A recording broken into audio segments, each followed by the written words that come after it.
Avis vascular centre మన దేశంలోనే the best varicose vein hospital.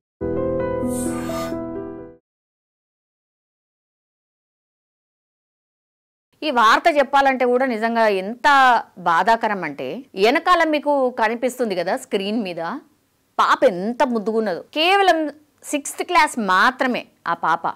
ఏముంటుంది, పేరెంట్స్ చదువుకోమంటారు, పేరెంట్స్ డబ్బా కట్టిస్తారు, టీచర్లు చెప్పిన పాఠాలు వినాలే, తర్వాత ఎగ్జామ్ ఏదన్నా ఉంటే అది రాయాలే, దోస్తులు ఉంటారు. ఇక అసలు స్కూల్ లైఫ్ బిందాస్ లైఫ్, అసలు ఎలాంటి ఫికర్ ఉండదు, ఏముండదు, జస్ట్ చదువుకోవాలా, ఆడుకోవాలా, అంతే, సింపుల్. అట్లాంటి పాప ఏకంగా 5వ అంతస్తు పైకి ఎక్కి, అక్కడ ఎవరు కనిపిస్తలేరు, మరి సీసీ ఫుటేజ్ లో కూడా ఎవరు మనకు కనిపిస్తలేరు. చాలా ఎట్లాంటి హడావిడి లేకుండా చాలా సింపుల్ గా ఎక్కుతుంది, గోడ మీదకి ఎక్కుతుంది, దాని మీదకి వెళ్ళి దూకేస్తుంది. అరే 6th క్లాస్ చదువుతున్న పాపకి ఎందుకు 5th ఫ్లోర్ దాకా ఎక్కి సింపుల్ గా అసలు ఏ భయం లేకుండా ఎట్లా దూకింది? భయంకరం. ఆ వీడియో చూస్తే నిజంగా అరే అసలు ఏంది ఇది, షాక్ అన్నమాట.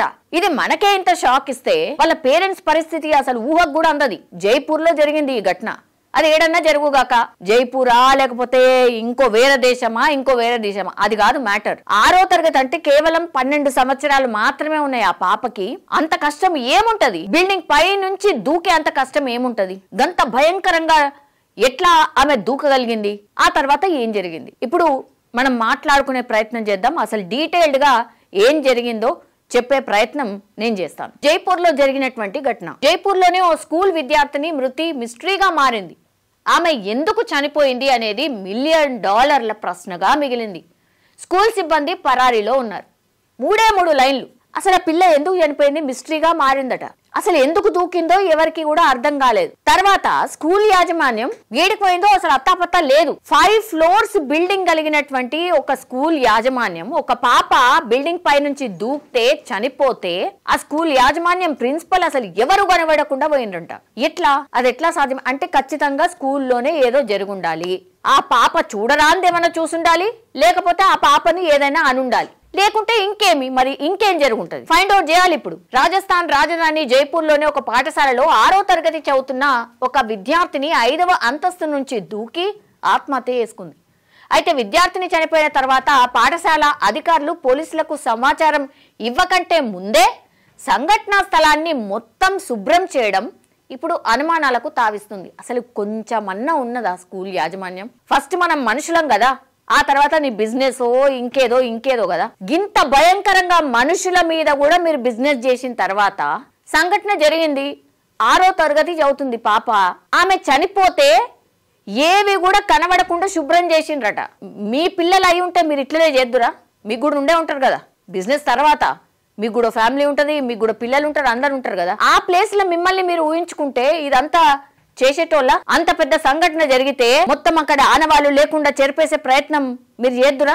మీ పాపకైతే ఇట్లనే చేద్దురా? ఈ ఒక్కదానికి ఆన్సర్ చెప్పండి, మిగతా వాటి అన్నిటికీ ఆటోమేటిక్ గా ఆన్సర్స్ వస్తాయి. ఏంది అన్యాయం, ఎంత ఘోరం ఇది. విద్యార్థిని ఆత్మహత్య తర్వాత పాఠశాల ప్రిన్సిపల్స్ తో సహా బాధ్యులైన వారంతా అదృశ్యమయ్యారు. పోలీసులు, విద్యాశాఖ అధికారులు ప్రిన్సిపల్ తో సహా బాధ్యులను సంఘటనకు గల కారణాన్ని తెలుసుకోవడానికి ప్రయత్నిస్తే ఫలితం లేకపోయింది. అప్పటికే ఎస్కేప్ అట. ఫోన్లు స్విచ్ ఆఫ్. అసలు అత్తా పత్తా జాడా ఏం లేదన్నట్టు. ఎవరు కూడా ఈ స్కూల్ నిర్వాహకులు ఎవరంటే ఎవరు లేరు. అసలు గంతగానం ఏం జరుగుంటది మరి తెలియదు. విద్యార్థిని మరణంపై సస్పెన్స్. విద్యార్థిని మరణం ప్రమాదమా, లేక ఆమె స్వయంగా దూకిందా, లేదా ఎవరైనా తోసారా అని అనుమానాలు ఉన్నాయి. ఆదివారం ఉదయం వైరల్ అయినటువంటి ఈ వీడియో విద్యార్థిని స్వయంగా బిల్డింగ్ లో పైకి ఎక్కి ఆమె కిందికి దూకేంది, సూసైడ్ చేసినట్టుగా స్పష్టంగా కనిపిస్తోంది. 12 ఏళ్ల విద్యార్థిని మరణంపై సస్పెన్స్ కొనసాగుతోంది.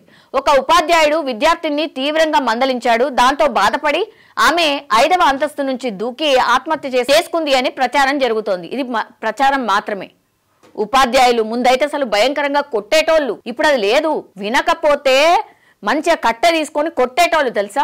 ఇప్పుడు ఏందో అసలు మందలించినా కొంచెం ఏమన్నా అన్నా సరే ఇగో ఇట్లాంటి విపరీతమైన డిసిషన్స్ తీసుకుంటున్నారు. కేవలం 12 సంవత్సరాల బాలికలు కూడా, పిల్లలు కూడా ఎట్లా గింత దారుణంగా బిహేవ్ చేస్తే ఎట్లా మరి? ఉపాధ్యాయులు కూడా ఎట్లా చదువు చెప్పాలి? ఇంకో యాంగిల్ కూడా ఆలోచించాలి కదా. ఉపాధ్యాయులు ఎట్లా చదువు చెప్పాలి మరి?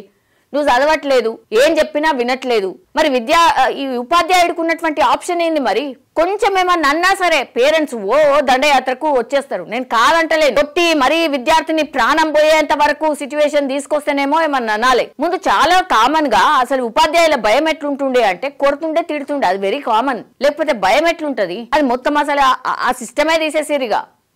కొడితే తిడితే పేరెంట్స్ దండయాత్రకు వచ్చేస్తారు. మరి ఎట్లా స్టూడెంట్స్ ని ప్రాపర్ గా గైడ్ చేసేది ఎట్లా? ఇది ఇంకో వర్షన్. ఇక్కడ ఏం జరిగిందో నాకు తెలీదు. మరి ఉపాధ్యాయుడు ఏమన్నా అంటే ఆమె మనసు నొచ్చుకొని అందరు క్లాస్మేట్స్ ముందట అన్నాడు కాబట్టి ఆమె చాలా షేమ్ గా ఫీల్ అయిపోయి ఇట్లా చేసిందా తెలియదు, లేకపోతే ఇంకేమైనా జరిగిందా? చాలా సింపుల్ గా ఇట్లా వెళ్ళింది, పైకి వెళ్ళి ఇట్లా దూకేసింది అంతే. సీసీ ఫుటేజ్ తో విద్యార్థిని ఆత్మహత్యపై స్కూల్ నుంచి ఎలాంటి అధికారిక ప్రకటన రాలేదు. సంబంధిత వ్యక్తులు పరారీలో ఉన్నారు. ఆమె పేరు అమైరా. ఆ బాలిక వయసు 12 సంవత్సరాలు, 6వ తరగతి చదువుతోంది. అక్కడ అమర్చిన సీసీ ఫుటేజ్ మాత్రమే ఆధారం. సీసీటీవీ ఫుటేజ్ బయటకు రావడంతో ఆత్మహత్య అని తేలింది.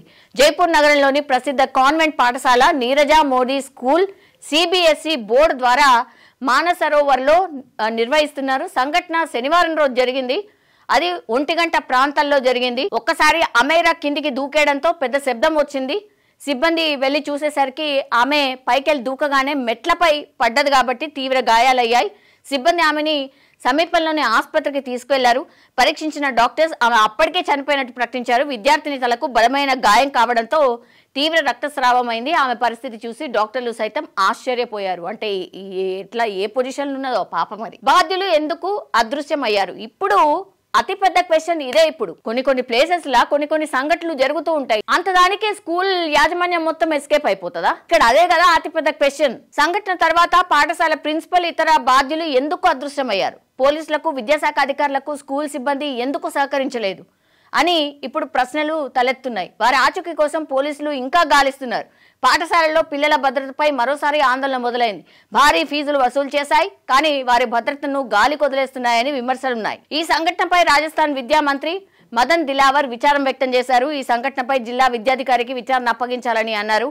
విచారణ నివేదికలో ఎవరి నిర్లక్ష్యం తేలితే లేదా ఎవరైనా దోషిగా తేలితే వారిపై కఠిన చర్యలు తీసుకుంటాం. ఏ గవర్నమెంట్ అయినా, ఏ విద్యాశాఖ అయినా ఇది తప్పించి ఇంకేం చెప్పడానికి లేనేలేదు. సంఘటన జరిగింది. ఇప్పుడు స్కూల్ కి సంబంధించిన నిర్వాహకులు అందరూ ఎట్లా ఎస్కేప్ అవుతారు? ఎట్లా అదృశ్యం అవుతారు?